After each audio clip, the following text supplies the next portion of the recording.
नमस्कार, ये मुखिया प्रत्याशी मोहम्मद मुमताज़ जी हैं जो अपने समर्थकों के साथ यहाँ पर पद यात्रा पर निकले हैं वोट मांगने के लिए। इनसे जानते हैं कि आखिर इनका जो ये रूट है, ये रूट सिर्फ इलेक्शन भर के लिए है या फिर इलेक्शन के बाद भी है। सबसे पहले आपसे हम जानना चाहेंगे कि जिस तरह से आप देख रहे हैं पद यात्रा पर निकले हैं, क्या मांगते हैं लोगों के बीच में? सिर्फ वोट मांगते हैं या फिर उनका विश्वास भी मांगते हैं?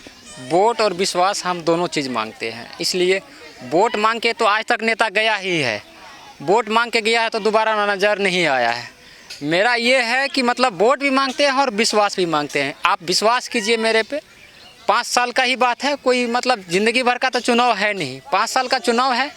5 साल में अगर हम जो करेंगे, जब तक इतना दिन से नहीं हुआ जो चीज़, वो हम करके दिखाएंगे। अभी जहाँ पे हम लोग खड़े हैं, यहाँ का जल जमाव का स्थिति देखिएगा, इतना दुर्दशा है। यहाँ बरसात में लोगों को निकलने के लिए मुश्किल होता है।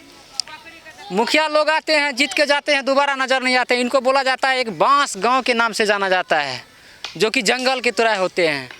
इस जंगल में जो है मुखिया लोग तभी आते हैं वोट के समय में, वोट के पहले या वोट के बाद कोई नहीं यहाँ तक देखने के लिए आते हैं कि यहाँ पे बारिश में पानी भरा हुआ है, जनता मर गया है, सांप काट लिया है या किसी को कीड़ा काट लिया। आज तक देखने वाला कोई ऐसा नहीं हुआ है।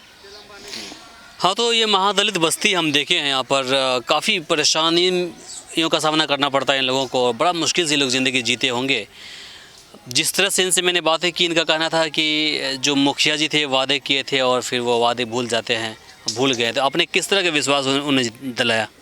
जी, हमने इनको बोला, आम जनता को ये बोला है कि ठीक है, अगर आपको मुखिया जी नहीं करके दिए हैं, हम आपको विश्वास दिलाते हैं, चाहे वो फंड से हो या किसी भी फंड से, क्योंकि ये हरिजन बस्ती है। हरिजन बस्ती को एक BPL कार्डधारी को 25 टेलर मिट्टी का आवंटन है, लेकिन अभी तक जो है इन लोगों को 25 टेलर का 25 चुटकी भी मिट्टी नहीं मिला है। 25 मुट्ठी जिसको बोला जाता है वो तक भी नहीं मिला है। आप देख रहे हैं दशा कैसा है इन लोगों का। हम बोले हैं ठीक है, आप एक बार हमको मौका दीजिए, अगर हम जीत के आते हैं आप लोगों का मिट्टी वर्क हम कराएंगे। चलिए, मनरेगा से कराइएगा ही, लेकिन आप मुझे इतना बताएं कि जिस तरह से आपने इस बस्ती में इन किया है, हमें लगता है कि अब तो सब आने लगे होंगे, आप भी आए हैं उसमें से, तो बाकी लोगों की तरह आप भी हैं या फिर आप में कुछ अलग है? नहीं, मेरे में कुछ अलग है। हम जो हैं कि मेरे में इसलिए अलग है कि हम डायरेक्ट जनता से जुड़ते हैं, अन्यथा अदर से नहीं। हम जनता से जुड़ के ही, उनसे रिक्वेस्ट करके ही, विश्वास उनको दिला के ही हम वोट लेंगे। इस बिना पे हम वोट मांग रहे हैं और मांगेंगे भी। आप जब ये बस्ती आए हैं तो आपको कहाँ कमियाँ दिखी? शुरुआत कहाँ से करेंगे? और आपने जब बातें की यहाँ के जनताओं से, तो उन्होंने क्या दुख भरी दास्तान आपके साथ सुनाया?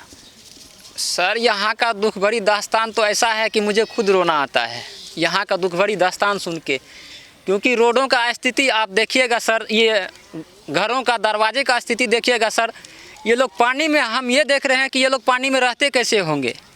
इसलिए इन लोगों का ये कसूर है कि हरिजन होना कसूर है, या प्रतिनिधि वोट मांगने के चक्कर में इन लोगों को ऐसा रखा है कि आने वाला समय में फिर से 5 साल में तो चुनाव आएगा ही, तो चलो इस बार तो ले लिए हैं, 5 साल के बाद फिर आएंगे तो उनको झूठे वादा करेंगे कि क्या नाम है, आप लोगों का मिट्टी वर्क करा देंगे, हमको इस बार फिर से जिताइए, मिट्टी वर्क करा देंगे तो आप लोगों को इंदिरा आवास दे देंगे, तो शौचालय दे देंगे। इस हरिजन बस्ती में जो हमारे मुखिया जी बोले हैं कि हम इतना क्या नाम है शौचालय जो है कि प्रदान कर चुके हैं अपने स्तर से, लेकिन हम देख रहे हैं यहाँ पे कहीं पे शौचालय हमको नज़र नहीं आया है। इस वार्ड में, 8 नंबर वार्ड में जो हम इन किए हैं, कहीं पे शौचालय नहीं देखे हैं। और बाद बाकी सर देख रहे हैं आप लोग, आसपास में किसी का घर उजड़ा हुआ है, किसी का मतलब दरवाज़ा ढंग से नहीं बना हुआ है। विचित्र हाल में ये लोग जी रहे हैं अभी तक। तो सर, इसके लिए जिम्मेदार कौन है? यहाँ के मुखिया जिम्मेदार है, मुखिया जिम्मेदार है। क्योंकि हर एक कोई भी फंड आता है तो सबसे पहले हरिजन बस्ती में ही मिलना चाहिए, गरीब को मिलना चाहिए। यहाँ तो गरीब को मिलता नहीं है। फंड मिलता किसको है? अमीर को। ऐसे ले लीजिए पशु शेड, अमीर से ज़्यादा गरीब पशु पालते हैं, लेकिन पशु शेड नहीं है इन लोगों को, मवेशी तक का घर नहीं है इन लोगों को। आखिर देगा कौन? मुखिया जी कहाँ देंगे? वो अपने घर बनाएंगे या लोगों को देंगे?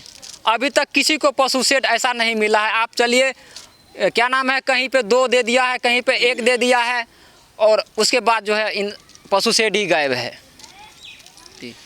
चलिए, समय देने के लिए शुक्रिया। आप जिस तरह से लोगों के बीच जा रहे हैं, उनसे विश्वास आप ले रहे हैं, उनकी विश्वास को आप जीत रहे हैं, तो हम उम्मीद करेंगे कि आप इसी तरह से आगे भी बरकरार रहें जीतने के बाद, है ना? जी बिल्कुल, हम इस पे जो है खरे उतरेंगे।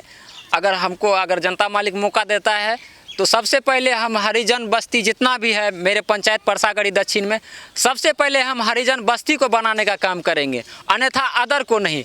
हरिजन बस्ती अगर हमारा सख्त हो जाएगा तो 5 साल के बाद यही हरिजन मालिक अगर चाहेगा तो मुमताज़ को ही फिर से चुनेगा। अगर जनता मालिक हमको मौका दिया तो सबसे पहले हरिजन बस्ती का हम काम करेंगे, उसके बाद ही अदर को देखेंगे। चलिए, शुक्रिया। अभी आपने देखा, ये मेरे साथ मुमताज़ जी थे जिन्होंने अपनी बातें रखी। इस बार ये परसागढ़ी दक्षिण पंचायत से मुखिया प्रत्याशी के रूप में मैदान में उतरे हैं और लोगों के बीच जा रहे हैं वोट मांगने के लिए। छवि की बात करें तो हद तक ईमानदार छवि रहा है, लेकिन अब तो इस बार जो मतदाता हैं, वोटर्स हैं, वही फ़ैसला करने वाले हैं कि कौन सही है कौन गलत है। लेकिन हम सभी मतदाताओं से आग्रह करेंगे कि इस बार अपना वोट को, जो आपका कीमती वोट है, उसको आप जाए ना जाने दें, बर्बाद ना करें, उसे बेचें नहीं। एक शराब की बोतल पर या फिर 500 रुपये पर आप अपने वोट को बिल्कुल ना बेचें और उनको ही चुनें जो उस पद के हकदार है, उस पद के लायक है। नहीं तो आप अगले 5 साल तक आप वही काम करेंगे जो मुखिया जी करते आए हैं।